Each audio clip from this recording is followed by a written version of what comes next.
Promoting a healthy environment. It's the air we breathe. Clean, safe water. Responsible management of our natural resources to protect and restore for a sustainable future. Environment matters. Our surface mining activities need to be, and our oil and gas extraction activities need to be considerate of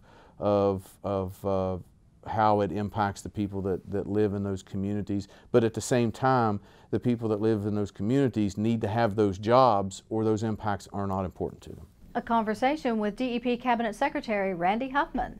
Plus, this is a great example of how pushing things back down to the lower state level, to the National Guard level, you can save money and create jobs for men and women who serve the nation or their family members. A recycling program here in West Virginia is saving taxpayers millions of dollars and helping the environment too. Hello everyone, and welcome to Environment Matters. I'm Kathy Costco with the West Virginia Department of Environmental Protection. Promoting a healthy environment, it's the mission statement here at the DEP. Putting those words into action is the job of Cabinet Secretary Randy Huffman. He sat down recently with the DEP's Tom Aloise for an extended conversation about the environmental challenges facing the state, now and in the coming years. Appointed Cabinet Secretary by Governor Joe Manchin in May of 2008, Randy Huffman oversees the 800-plus employees of the West Virginia Department of Environmental Protection. He says he's seen a lot of changes. I came to work in the predecessor agency to the DEP in 1988, I believe it was, and you know, the Surface Mining Act was young. The Clean Water Act had been around for a while, but still, it was still in pretty early stages. But what I've seen evolve over the past 25 years is us go from as a state, from a rough, crude interpretation and application of the law to a much more refined and sophisticated application of the law. And I think the citizenry has really been you know, one of the main drivers behind that, if not the main driver behind it. People are smarter, they're more educated. As our ability to analyze things changes, and as technology changes, and as the flow of information and the access to information is much easier than it was in those days, the expectations are greater. These days, a lot of those expectations revolve around the state's energy policy. West Virginia has been an energy producer since the 1800s, but changes in the resource extraction industry have raised concerns about the environmental impacts of some of those practices. A lot of people, a lot of folks on both sides of the energy debate will use or abuse the agency in order to you know, to promote, you know, their beliefs or their agenda or their ideology. It is absolutely true to say that the DEP shapes you know, public policy on energy. Maybe not as much as people might think. Because we're really more of a reactive type organization than we are proactive. How we regulate is really driven by technology. And as the technology changes for water treatment or coal mining or natural gas extraction or chemical processes and manufacturing processes, as that technology changes, we have to change the way we regulate and often change the rules, because you know, the tail doesn't wag the dog on these issues. So a lot of times we're playing catch up, and sometimes that catch up, that lag time is years. Huffman says one notable exception is the state's recent regulations concerning horizontal drilling for natural gas in the Marcellus Shale Formation and the extraction practice known as fracking. Within about 3 or 4 years of that industry taking off, we had a very solid regulatory framework in place.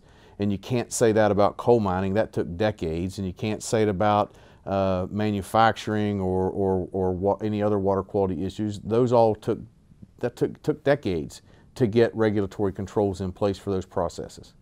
Huffman says that shows the agency is responsive to the changing economic landscape and finding a balance that encourages development while at the same time protecting the state's land, water, and air. It's very difficult for me to separate what's good for West Virginia from what's good for West Virginia's environment, but because there is overlap there. And you know, a lot of people believe, and I've been told this by some of my critics, is that economic development and public policy on energy and things like that are not my concern, should not be the concern of the DEP. And I just disagree with that. I work for a boss who has to balance a budget. He has to shape energy policy. He has to do these things, and I cannot separate myself from something that is so important to the individual that I work for. So there is a balance there. But finding that balance point is not always easy. Things are rarely black and white. Most of what we deal with are some shade of gray, and so we have to make good, logical, common sense decisions about where the line is between and what is environmental protection. You know, there are issues in coal mining that concern me. There are issues in the oil and gas extraction industry that concern me, and I think rather than, unfortunately, the debate is always about for it or support for it or an attitude that's against it, and that I'm not in that place. I'm in a place in the middle, and I really wish that people could come to the center on those issues, and let's do what's right for the economy, for jobs. You know, when you think about what's important to people, clean water and clean air, as important as they are only going to be important to people if they're working. If they don't have a job and have no hope, then they are not going to be concerned about protecting those things. So that's really important. That's why that debate needs to take place in the middle somewhere. You know, our surface mining activities need to be, and our oil and gas extraction activities need to be considerate of how it impacts the people that live in those communities. But at the same time, the people that live in those communities need to have those jobs, or those impacts are not important to them. In the second half of our conversation, Secretary Huffman talks about balancing the environment and the economy. That's coming up a little later in the program. But first, did you know warming your car up by letting it idle in your driveway is just a waste of gas? Most cars on the road today have electronic fuel injection and a computer that adjusts the engine to run cold. Letting your car idle is actually the slowest way to bring it up to operating temperature, and repeated cold idling over time can actually harm your catalytic converter. I'm Greg Adolphson in Kanawha City. A recycling program has saved more than 2 million pounds of material from going into landfills, and that's just this year. Why organizers say the project is a big win for taxpayers and the environment. Those stories and more when Environment Matters continues.